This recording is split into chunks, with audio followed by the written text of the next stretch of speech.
from age 7 to age 12 was really tough for me. You know, I lost my virginity when I was 7. Yeah. I was introduced to drugs, alcohol, really bad things when I was from 7 to 10.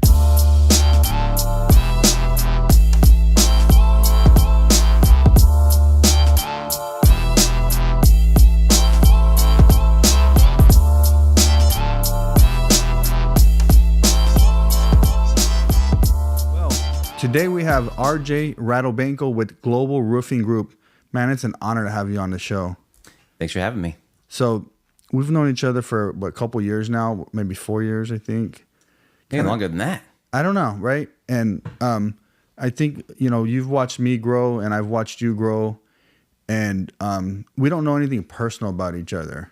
So I kind of want to dive into that a little bit and just learn, you know, a little bit about you and what got you to where you're at and all that good stuff. So, I mean, how does that look? How does the young RJ look? You know, we know you grew up in the industry. Your dad started the company. But how does it look, you know, coming up, growing up? How does that look? I had a rough childhood. Really? Yeah. Okay. My father was in roofing as we grew up, but he wasn't really in a position of leadership until I was about 15 or 16. Do we have success with the business at that point in time? So growing up, we had my father working in the field, and he traveled across the Southwest. I didn't get to see him as often as I wanted to see him. And then he was divorced when I was 7 with my mom. Mm-hmm. So my mom was big into drugs, more in the meth scene, and she got herself into that let's just call it that lifestyle, you know, for many years. And it was a little challenging because we had joint custody, or she had joint custody. So every 2 weeks I'd go to her house, and every 2 weeks I'd go to my dad's house. I kind of lived a split life. Yeah. Right around the corner from here, actually. Horseshoe.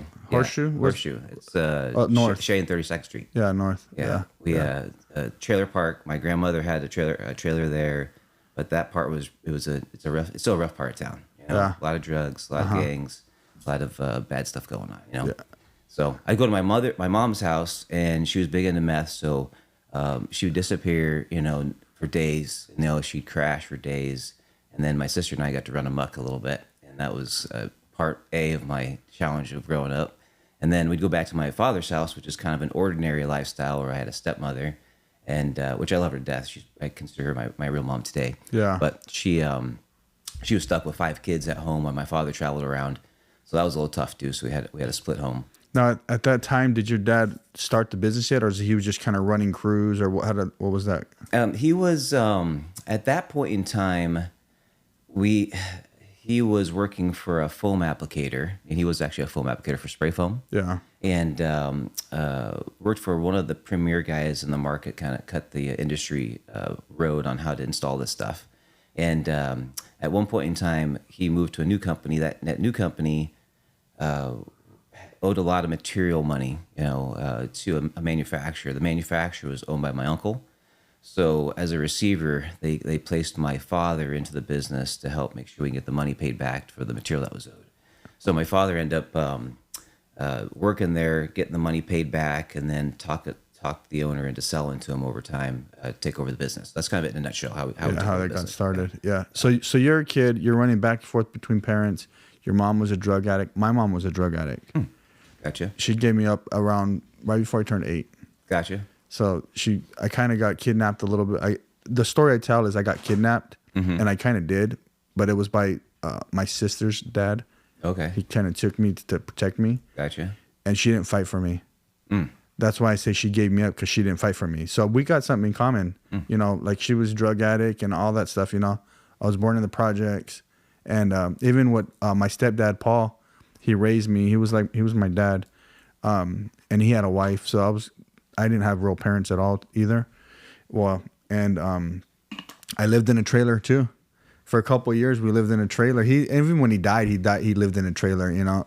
So I didn't realize we have those similarities, you know what I mean? So you're going back and forth, you're young, you're becoming a young man, teenager, you and your sister running around. And, you know, how does that, you know, at this time, so what high school did you go to? I went to Mountain Point High School, but before that, you know, from age 7 to age 12 was really tough for me. You know, I lost my virginity when I was 7. Yeah. I was introduced to drugs, alcohol, really bad things when I was from 7 to 10. Because of the mess, big in either, you know, gang activity or motorcycle gang activity, we'd run with them. We would dumpster dive. We would hold people up. We would rob people. Very dramatic upbringing. I've done a lot of counseling on this too, and psychological therapy. So what they've told me is I've lost my whole childhood, you know, from basically from 7 to 15. When I was 13, my mother actually got busted. So she went to prison for the first time. She actually went to prison twice. So that at that point in time, my father got full custody of us. And then that's where my life kind of stabilized and normalized. And that was when I was about 14. So my sister and I got to move in with them. At that point in time, my father was just at the receiver, making some headway with the business, still traveling. And then that 2-year period up until 16 is where the transition of the business happened. And we actually started to have some business success. And then I moved out at 17 or 18. Sorry, 18. So you got some normalcy, then you're like, this is too much normalcy? Well, you know, I didn't know what normal was. So, I right. mean, you know, yeah. There's a lot of things that I think that I wish I had, but sometimes like I think God's put me through all of this hell, you know, for a reason. You know, there's a lot of people out there that have very similar challenges that I've gone through that I've been able to persevere through. Mm-hmm. I feel like God's given me that testimony to be able to help out a lot of people. And today, like I don't, you know, I have no race issues. I have no sexist issues. You know, I can go hang out with black people. I can go hang out with Mexicans. I can go hang out in the ghetto. I've also done some really high-end college stuff, so I can go hang out with the richest people in any place. I feel comfortable anywhere, which I think is a strength and a curse in a lot of ways. But for me, I think like God's dragged me through hell in a lot of ways so I can connect with a lot of people. And I've done a lot of deep research, soul, either spiritual, as well as like in my mind. And I feel like God's called me here to help broken people find God. And that's really kind of like where I'm at in my position in my business is, you know, roofing's challenging, number one. Yeah. But roofing is also, it takes some of the strongest mental beings we have in the world to do roofing. And let me explain that. Go ahead. So if there's 100 people in one building, right, we go to a restaurant, we're going to go have breakfast, right? Take those 100 people. You take 10 of those people, they might go up 100 foot up in the air and go on a building and go near the edge of the building and feel somewhat comfortable, right? There's 10 people of that 100 that would actually do that. Of the 10 people, there's 1 or 2 people that are willing to sit there and work there 8 hours a day and actually work and make money doing that and actually enjoy doing that. Because most people are scared, it's hard work, it's psychologically challenging. And people who are afraid of heights, like it's a really weird psychological piece where you have to have gone through negative things in life and have a very strong mental capacity to be able to actually do what we do. So I call it a superpower. And most of the guys who have superpowers have been through hell like me. You know, have been in gangs, been abused, are divorced, they've been in prison, they've been in jail, they've been addicted to things. They are trying to get their life in a good spot.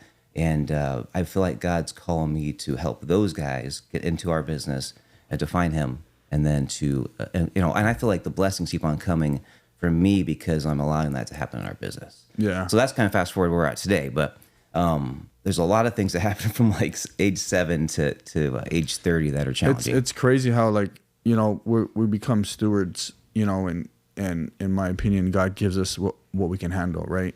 Mm-hmm. And then he'll let it get away from us too if he knows we can't handle it, or to show us our heads are getting too big. But I believe as stewards, it's our job to be the pastor in the marketplace. Mm-hmm. You don't necessarily have to be the pastor at your church, right? But at your business, right? You have to be. Well, for us, because it's been given to us, right? For me, I'm always kind of talking with the guys, teaching the guys. Mm-hmm. They'll ask me for prayer and stuff like that. I'm trying to motivate them, inspire them, teach them from my bad doings, right?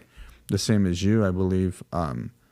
So it's cool that you're doing it, that you're embracing it, because if people don't know, like I didn't know you went through a hard time.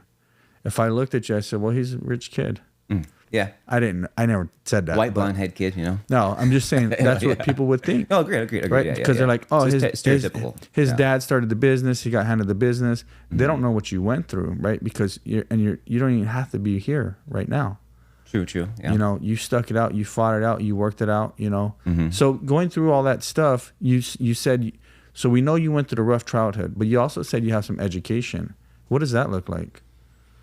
Well, when I graduated from high school, my father, my grandfather is full-blood Ukrainian, fresh off the boat, and my grandmother's full Italian, fresh off the boat. So in our family, we didn't have anybody that had graduated college or gone to college. So my father, he really wanted me to go to college. He never wanted to be in construction. He didn't want to be in roofing.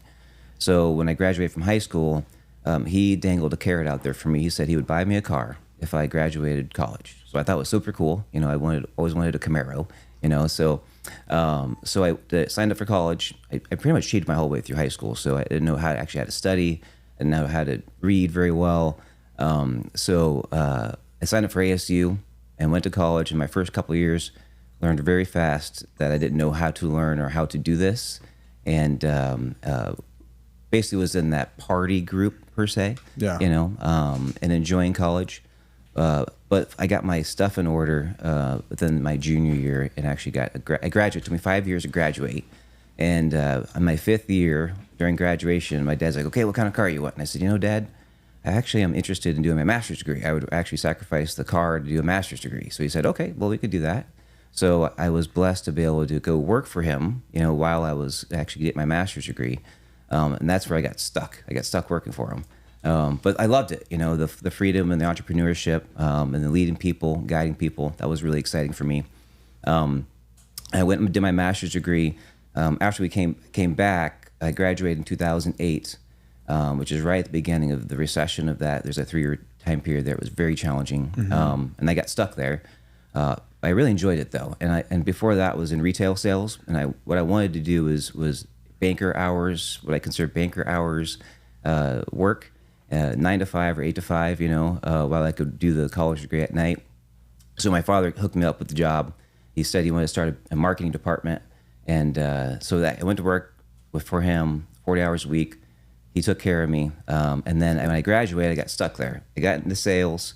And then that's basically where I kind of wiped the whole sales team and then started from scratch. And then we started growing the company from there. We opened up some satellite offices. And then eventually I took over the sales department as a VP of sales, and eventually as a VP of the business, and eventually as the president, and then recently as the CEO to take over everything. So that's kind of the quick transition. But in that time period, I also did 3 other Ivy League school programs. I did a Harvard program, a 3-year Harvard program called the Owner President Management Program. Very blessed to be able to do that, which I never thought I'd be able to do anything like that. I did a 2-year Wharton program. It's called the Advanced Finance Program, and then I did a 1-year program at Oxford, which is in London or in the United Kingdom, which is a global diploma of global business program. That's the most recent one. That's the most recent one, correct? What is that? What'd you learn? I learned how hard it is to become a global company. But all this knowledge for me, I'm very curious all the time.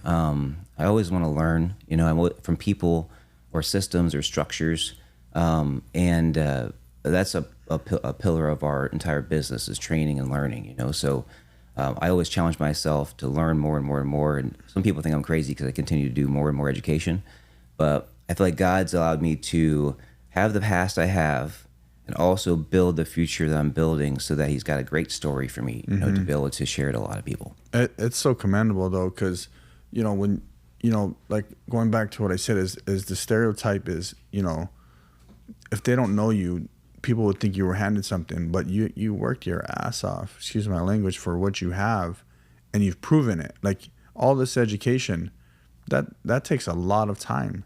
You didn't have to do any of it. You didn't have to learn. You didn't have to grow. You didn't have to develop systems. You know, to be where you're at is like really commendable, because, man, you worked your butt off to get there. Right, you've worked your butt off to get here, and it's deserved. I think I don't really think of it that way, because I actually think of it as I've been able to do well for others. Therefore, others want to do well for me. And that's actually a really important thing for me, because like our team is just, I mean, excuse my language, they're kick ass. Like, I mean, the bigger we grow, the more people, better people we attract. And I would say better, but good people we attract. And that creates a culture and camaraderie that's really fun. And then it also, it takes a lot of stress and pressure off me, you know, and allows me to do a lot more, you know, stuff like this. Like I could be here today, you know, so having a lot of good people around me to help succeed or help us accomplish the goals that we want to accomplish is really helping me give back more blessings, you know. So there's a story, I think, what's the, it's a parable, the one where God gives them the bag of coins. There's three guys. He gives talents. Talents, that's it, right? And the one that buries the one, you know, and brings it back, you know, and I feel like, you know, if God is, I actually truly believe this. This is like decades of just, or decade and a little half of observance, but he gives you more, and what you do with it, you know, will either give you more after, or you're going to stay stagnant, or you're going to decrease.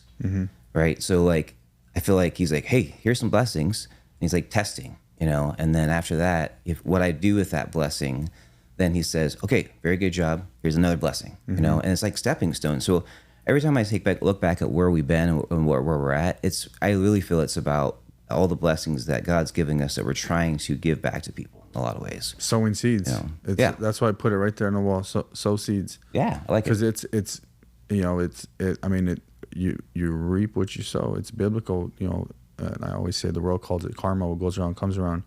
But like you said, the more we put in, the more we give back, the more return. And it's like a transaction. I try to tell people this, and some super religious people don't like when I say it. But, you know, it's a transaction between you and God. God said, hey, just do these couple things. There's a few things. There's not more than a couple, but do these few things, and I'll do this for you. That's an agreement. The faith. Right? And he said is if you trust me, these things will happen, right? It's like you have kids, right? Do you have kids? Yeah, I got 3. Right? And they have to trust you, right? Right. And you're like, hey, when they were smaller, I don't know, how old are your kids? 16, 13, and 7. Right? So then you're saying, hey, I'm going to give you $10 if you do this, or if you work for this, or whatever it is, right? They have to trust you. But if they don't do what you asked, they don't get it. They don't deserve to get it. Maybe some people may say they deserve to get it, but that's like what God's saying is like, just do what I asked. Just believe in me. Just, you know, let's grow. Let's teach people to be good. And if you do these few things, in return, I'll do this. You know, and so the return is always greater, and it feels good. You know, I'm sure for you, because I see it in your eyes. It's like, it feels good to give. You know, some people don't even deserve it. It still feels good to give it to them. I think the giving part's important, and then the faith part, I think that's the hardest. I mean, it's, you know, your trust, the faith and the trust that His will is going to show up, and then it's going to go the direction that He wants to go, which is the best for you. You know, that is really hard. Like for me, you know, I'm sure for you, I'm guessing, Chris, but as an entrepreneur, leader of the business, in a lot of ways, I'm very controlling. In a lot of ways, it's my will, you know, and sometimes what happens, I get into this weird cycle. You know, I get these blessings, and then I forget, and I'm like not in tune with God, you know, and I'm out doing my own thing, and things are really great, you know, things are going awesome, and then all of a sudden, you know, things aren't going well, you know, things aren't going right, and then all of a sudden I'm like, man, what's going on? And then I'm like, geez, I haven't read my Bible, you know, I haven't read my Bible lately, I haven't been praying, you know. And then it's like this cycle where I'm like, I kind of like, you know, be observant of the negative things that are going on, and it's really kind of in a way maybe to bring me back to being back in tune. So it's like, it's a weird cycle where I go and it's almost like 4 to 6 week cycle where I'm like really in tune for 4 to 6 weeks, and I'm like loving everything going on, I'm feeling God's energy, and then like all of a sudden I get like distracted, and like, you know, families happen, or kids happen, or something in business happens.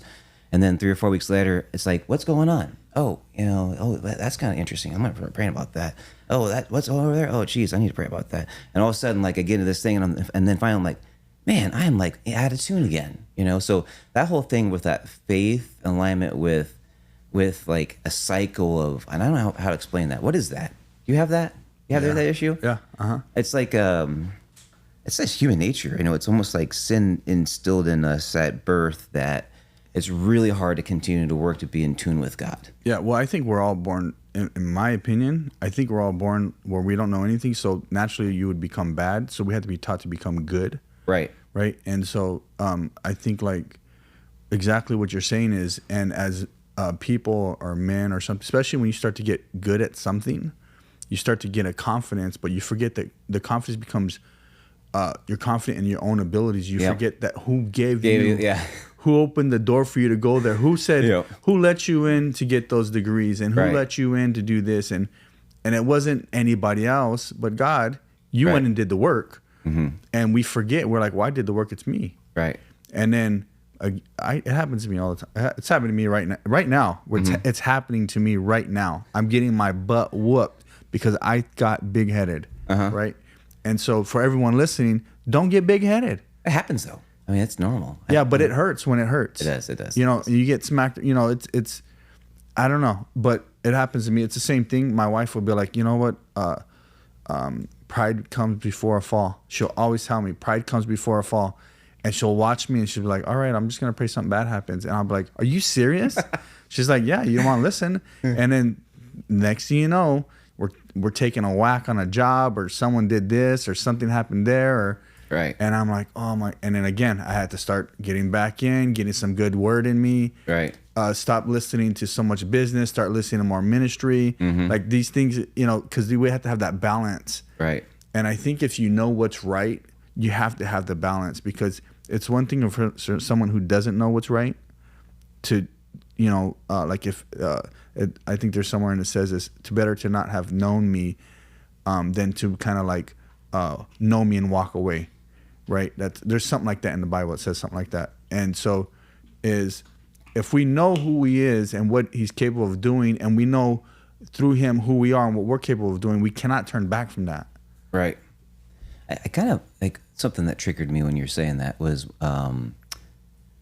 when it's like a crossroads. I actually appreciate athletes who go and win a very big game, and the very first thing that they say is like, I want to thank God, because I think there's something about that that's really important, because, the blessings that are being given, and then that person's recognizing that it's being given, not because of their ability, but because of God. Yeah. Right. And I think sometimes when they go on stage and they say that, the people are like, oh, yeah, they're just saying it just to be that. But I think, like, if you're ever challenged with that situation where you've got this giant blessing and you're going on stage and get ready to say something, you don't think about God. Like, I mean, I don't think about God. I'm thinking about energy, anxiety, emotions, what just happened. Right. So someone who can think through that and actually get at the core and then actually go on a microphone in front of millions of people and say it and get the message out, then he's going to reap more rewards, or she's going to reap more rewards because of that, because he's actually in tune with what the blessings that God's given him. So similarly, like for us, when we're sitting down, talking business, hey, how are things and everything going? Oh, things are going great. How's the team? Oh, they're going good. You guys kicking butt? Oh yeah, God keeps on blessing us. That's kind of my statement. God's in charge. Not me. God's in charge. He's taking me wherever I want to go.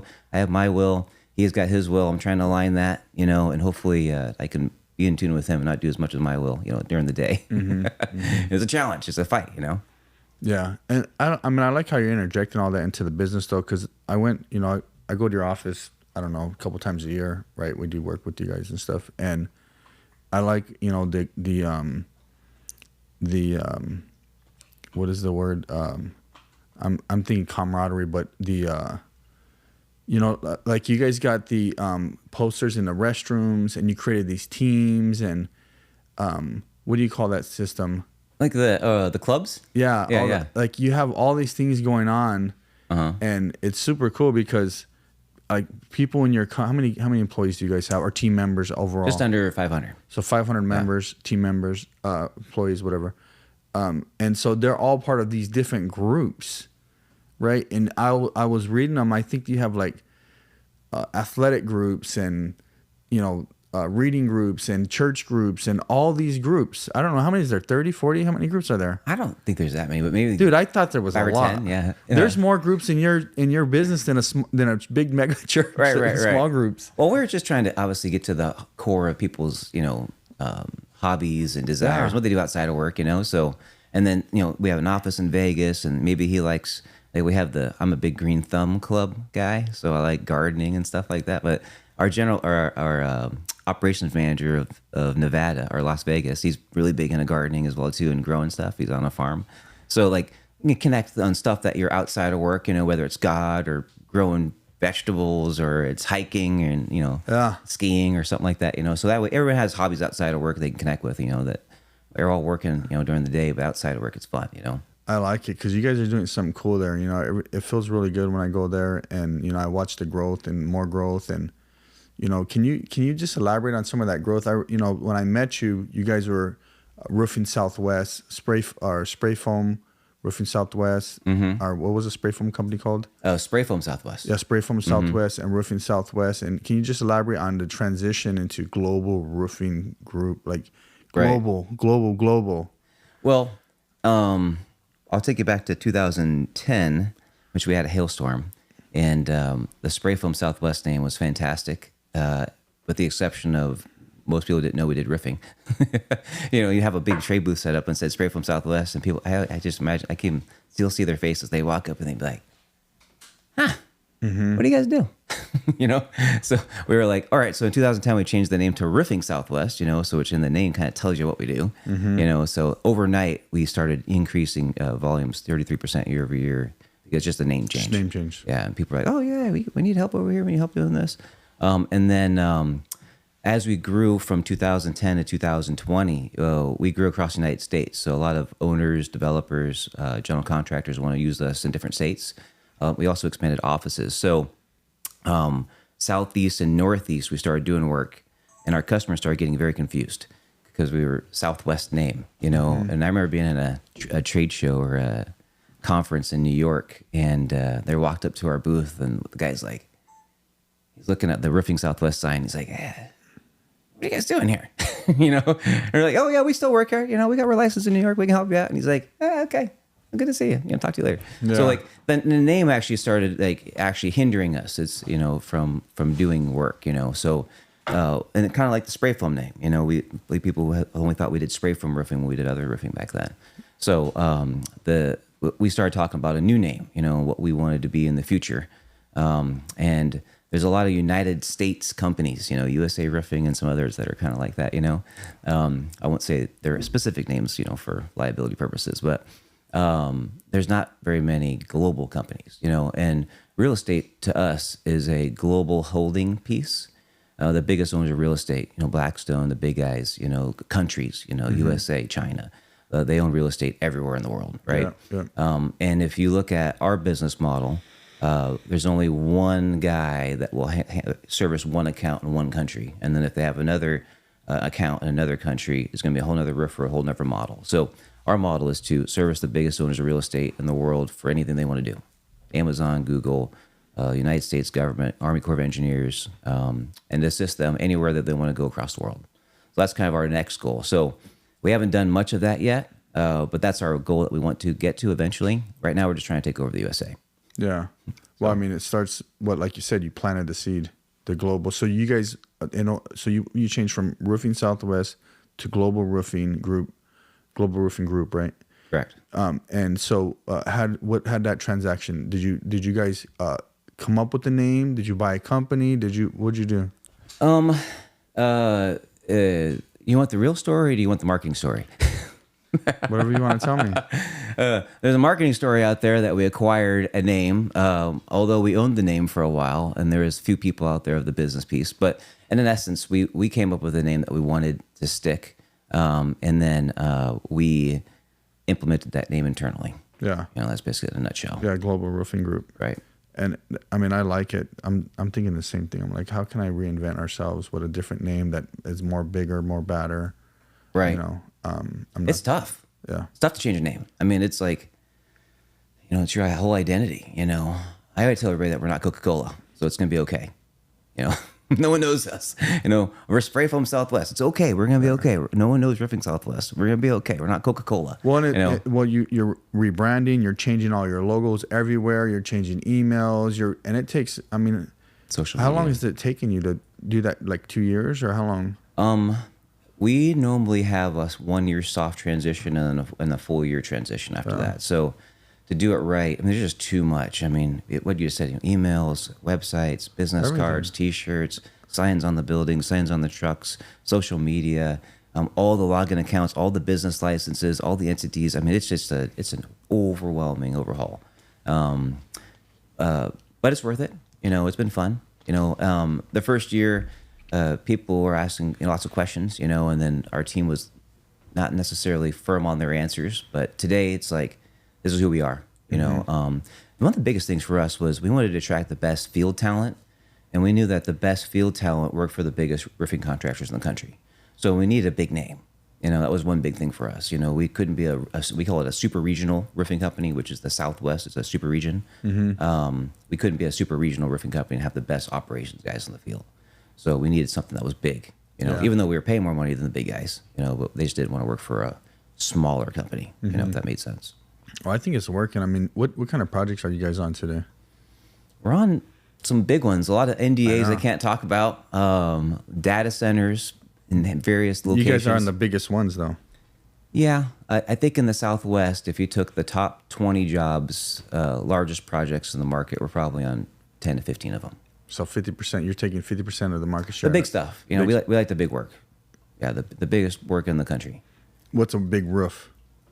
Million square feet, 600,000, a million square feet or more. Oh, I would say dollars would be big. So maybe like $20 million roof to a $60 million roof is a big roof. Yeah. Yeah, I know it's a big roof. That's like a building. A big roof. It's like a building, Well, no, yeah, it's a big building. It's you got like some of these big old warehouses, or you get 5 of them, and it's 1 million square feet, 2 million square feet, or whatever. Right. Well, cold storage is very popular right now. So is manufacturing, logistics, corporate headquarters moving around, So some of these, we call them mega projects. They're, $5 billion and bigger. Those are just the mega projects in the United States right now are abnormal. They're everywhere. It's unbelievable. It's fun. Yeah. But it's a barrier to entry for us. Most of our competitors can't bond those type of work. They don't have the financial wherewithal. They don't have the manufacturer certifications. They're not licensed in that state. They don't have the equipment. They don't have the people to get the work done. They don't understand the weather. There's a whole bunch of variables of travel in the United States that have different pockets that are challenging. Yeah. So what's next for you and in your family? What's the next? What's the next goal? What's the next thing? Personal or business? Both. Oh, man. Business wise, we're looking to grow throughout the United States, making our wingspan and we can service the United States, but we don't have physical offices in a lot of local areas that we'd like to service. So that's kind of our expansion plans. Yeah. Through acquisition or organic opening. We also have a global wall panel group that we launched recently, which is exterior architectural metal and interior as well too. That's IMPs, aluminum composite material, single skin rain screens. We also have the global waterproofing group that we launched, which is all waterproofing, below grade, above grade, and between slab. Just basically keeps everything out of the building from another layer of type of roofing in a way, or watershed. Yep. And then we have a couple other companies. Actually, one I'm excited about. I'm really excited. I'm excited about the other ones too, but these ones are offshoots from what we've done. One is what's called the Safer Dye Gear, which is a safety apparel company, which we've taken what we believe is the best hard hats in the market, the best safety glasses in the market, the best vests in the market, best shirts, best gloves, cut level 5, puncture level 2. We're actually creating our own pants, creating our own jackets. We're customizing all this over the zippers for breathing, all this stuff. We got custom hoods, sweatshirt hoods, t-shirt hoods, moisture wicking hoods. We got so it's a whole clothing line basically for safety gear for the guys in the field. That's the concept of the pieces, but the designs are like nothing you've ever seen in construction.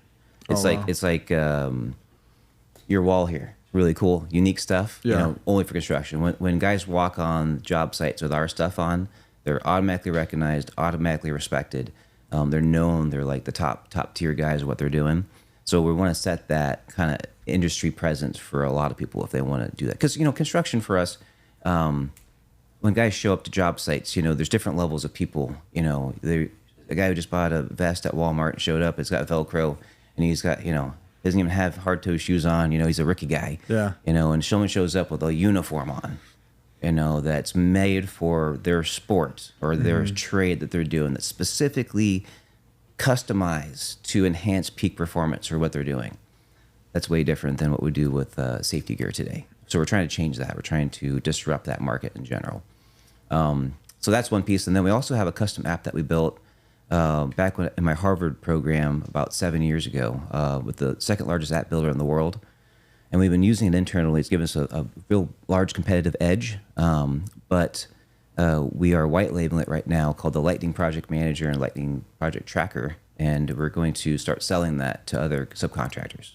Let them allow that use that platform. Is that going to be more industry specific to roofing? No, construction. So construction in general? Yeah, you can use it if you want. We can let you beta test it. Full accounting, what does it do? It's mainly project management. Okay. So the way we built it is there's a big disconnect from the field to the office. Yeah. From technology. You got most of our field guys, or a lot of our field guys, are older generation guys, not super technology savvy. The office guys or our staff are very technology savvy, so we've got a big disconnect from that piece to this piece. Also, you have an issue where it's 100 degrees out in the field, it's noon, and they got to do something with technology. It's not very comfortable or easy, for sun seeing the screen, or it's just hot. Yeah. Document things, or you got a big finger and you're trying to navigate things. So our user interface is very clean, very easy for the guys in the field. It's bilingual. And then we have workflows that guide everyone through a certain inspection. So, for example, if you're going to do a change order inspection, you hit the change order inspection button, you choose the job, and then it takes you through 6 pictures. It tells you what to take, and then you hit submit, and you're done. And then the guys in the office going to create the change order immediately. So it's stuff like that where we call those workflows. They're automatically pre-thought through inspections that create data for the pitfalls that could be for us as we manage the project. So that makes sense. Yeah. So your 2 babies are the clothing, the gear, and the software. And the software. Yeah. There's 2 things that kind of shot out from our business. That number one, we're trying to bring safety awareness to the roofing industry, which is lacking that in a lot of ways. If you don't know that, all the industries are. Yeah, no, in a way. Fall protection for us is different. People die every day for that. It's pretty scary. So that's a piece for us, and then the app piece is just a solution that we feel like, when we originally developed this, I thought for sure someone would do something, relatively fast to just copy us. But since it's a SaaS platform, we continue to build new widgets and gadgets and features in it that allow us to maneuver our competitors and all the technology. And plus, it's just the way I've built it from user interface on up, from the ground up, is just really basic. If you use Procore or these other high-end softwares, the guys in the field, they just are so lost, So that's kind of the solution, is trying to bridge that field gap to the office gap and have some software platform that we can manage jobs from. Yeah, and I talk about that all the time with, because the construction industries in Arizona, there's a lot of immigrants, a lot of Mexicans, there's South Americans, there's just a lot of people that don't speak English very good, or maybe don't have the education as, say, someone born here, right? The same opportunity. So yeah, the easier you can make that platform, the easier it is for the communication to happen. Right. Yeah. When we started looking, we have one we use, but when we started looking through all of them, some of them are extremely too many buttons to push, too many boxes to check. Yeah.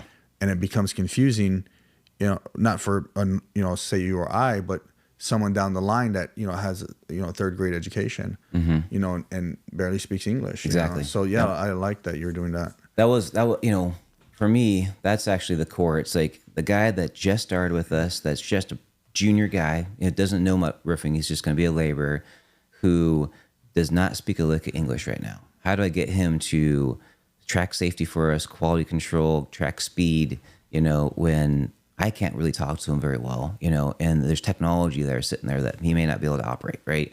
So that was kind of the solution. Made it very simple, made it clean, easy. And it gives them the opportunity to learn things.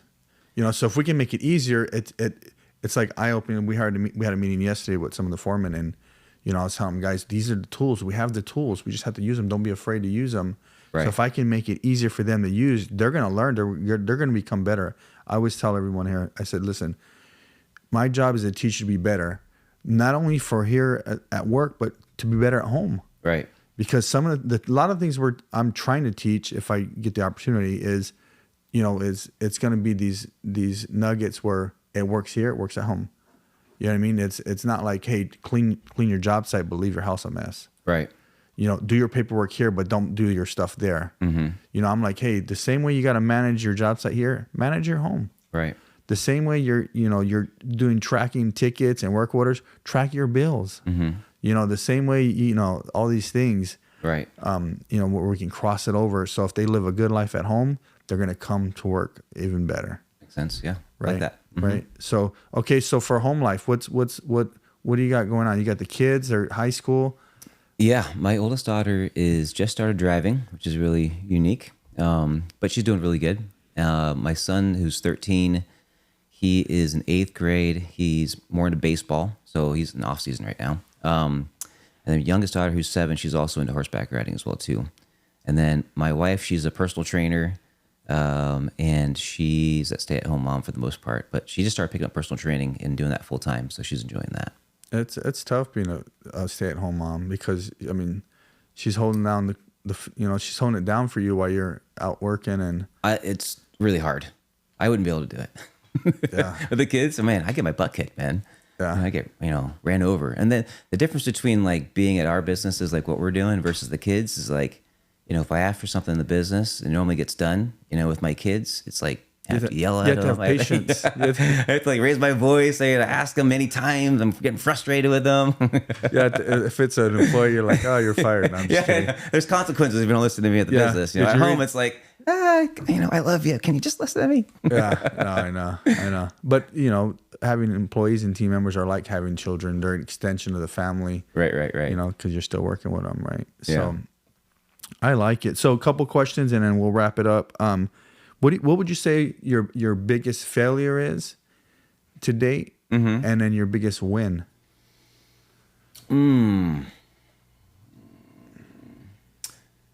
Failure as maybe are you referring to the business end? Let's just say business. Okay, business. Yeah. Biggest failure on the business. I would say that every failure is a learned opportunity. Mm-hmm. We don't, we don't have a professional business, so very entrepreneurial. I like to change things a lot if I see things that are better, right? So I would say that some of the most challenging or decisions I regret the most are maybe people that I've hired that didn't work out. It's I think the most important thing that we do in business is onboarding and hiring of people, which I've learned that in the past, but sometimes you get just so busy you don't remember that or make that a priority. Mm-hmm. But one bad person in the business can absolutely create cancer. So from an onboarding perspective and or an interview perspective, we've got some pieces in place now. We always do 3 interviews now. We always have some type of onboarding program so that, when people are getting on board, they really enjoy that, they're like, wow, we really like this company. There's really the 2 most important things we do. It's interviews and onboarding, After that, we've got really good structures in place to carry things on. So that would be probably one of my biggest regrets, or maybe a couple of people we hired that I shouldn't have. Mm-hmm. And then biggest success, I would say,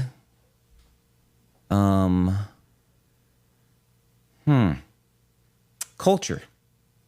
That was the word I was looking for. Was that? Oh, was it? Culture. Yeah. Culture. I'd say, culture is what's happening when you're not around. Mm-hmm. Whatever happens downstairs right now, Chris, is your culture, and whatever's happening at my office right now is the culture. So I believe our culture is pretty good. We try to flip everything upside down. We're still working on this, but this is, I think, it's game changing for us. It is everybody in the field is playing like they're on a basketball team or a football team. The guys in the field are the players. The guys at the office, their coaches, their staff, their general managers, their supporting team members, right? Our goal is to really take care of those guys in the field and unlock peak performance. Peak performance to us is where someone can perform at the optimal level without any blockers or barricades. So that's the whole concept. When guys come in our office, 3 or 4 years ago, a field guy would come into our office.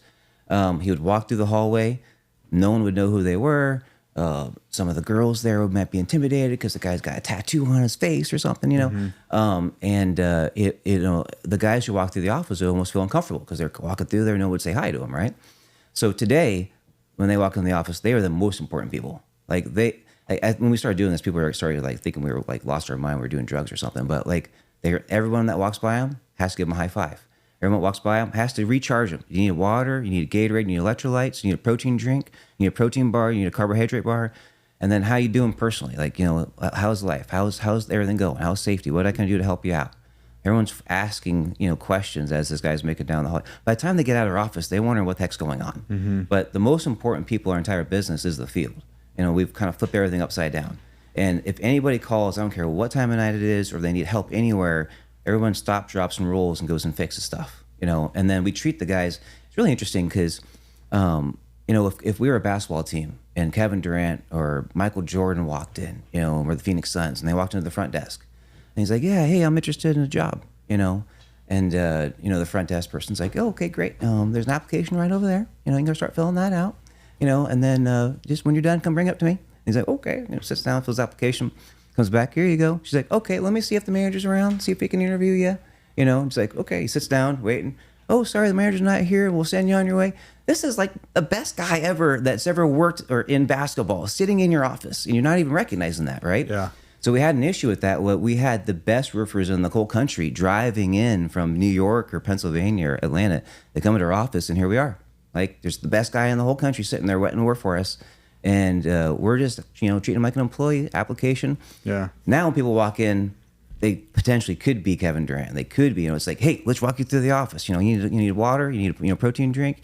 Let's get you taken care of. You know, where have you been at? You know, what do you know about safety?" You know, we're really in tune with the guys because those guys are what make us win. Without those guys, we were nobody, right? So we've kind of flipped everything upside down on this, which is a lot of fun. I like that. A lot of fun. Yeah. Ton of fun. So then our whole goal is about field health, right? It's mental health, physical health, emotional health, spiritual health. We build everything around that, including how to teach them how to drink, because a lot of guys drink, you know. Yeah. So, but it's important. Like, you're out there working 120-degree weather every day. If you're gonna go drink on a Tuesday night, you better be prepared the next day, be ready to go, right? Hydrate yourself. Oh yeah, I mean, you're ruining your body, you know. Yeah. And these guys, these guys are big, they're strong, they're muscular. They're like, we run them like they are a professional athlete. You know, we are feeding them like they're professional athletes, and that's what's changed. It's a different model now. And that's why you have like the Olympics and all that stuff. Yeah, we got the roofing Olympics every year, which is something big. That makes sense. You got this. I think you got soccer players or boxers on your application or something. Or yeah, our application is all about everything's sports themed. You know, it's all about the team. You know, and the most important guy is the guys on the field. That's probably that has legacy. And old school model of business roofing is dictatorship, top down, which if you think of the field, it's always at the bottom. Yeah. Right. So that has an organic magnetic attraction to working for us. And I think that's different than anybody else has got out there. I love it. I love it. Okay. One last thing. What would be the best piece of advice to give to a young up and come leader, whether they're starting a business or just trying to get to that next level? What would be that one piece of advice for them? You know, I would say that you'd be surprised how much 3 years of becoming a master can accomplish for you. And I say that because I feel like the young group doesn't want to put the time and energy in to become a master, and they just want to be paid and given the responsibility, you know, to be a master without all the hard work. So really what it comes down to is before your worth, your value in any business is you have to become a master at something, you know, and you can't come in and you know, say that you want to take over the world and not be incredibly good at something. You know, you got to be a master at something. And once you become a master at something, then people will respect you and you're a go-to person. And then you're an added piece to the business that enhances the business. And then at that point, you can actually, you know, ask for more money. You can ask for more responsibility if you want. But it feels like the younger generation doesn't want to spend a lot of time and energy of that because they want to go work for Apple or Google and stuff like that, you know, which automatically you join in, you make a lot of money, and it's all techie based, you know, and you don't have to like work hard. You know, you don't have to lift hard things. You don't have to physically or mentally think through hard challenges. You know, and a lot of people who go to that group end up going back into an ordinary business that's been around for the last 100, 200 years. You know, because eventually you're like, wow, this was great, I'm making good money, but I'm not really being challenged, you know, in some way, shape, or form, unless they're working up in management or leadership. So that's my 2 cents is or my suggestion is become a master at something. And once you're a master, then you can go do whatever, because now you're a valuable piece to someone that's going to add you on somewhere. If that makes sense. I love it. There it is. Master your craft. With RJ, I appreciate it. Thank you for coming today, and it's been an honor and a blessing, and I'm glad we're friends, and let's do it again. Thanks for having me, man. Appreciate it. Bye.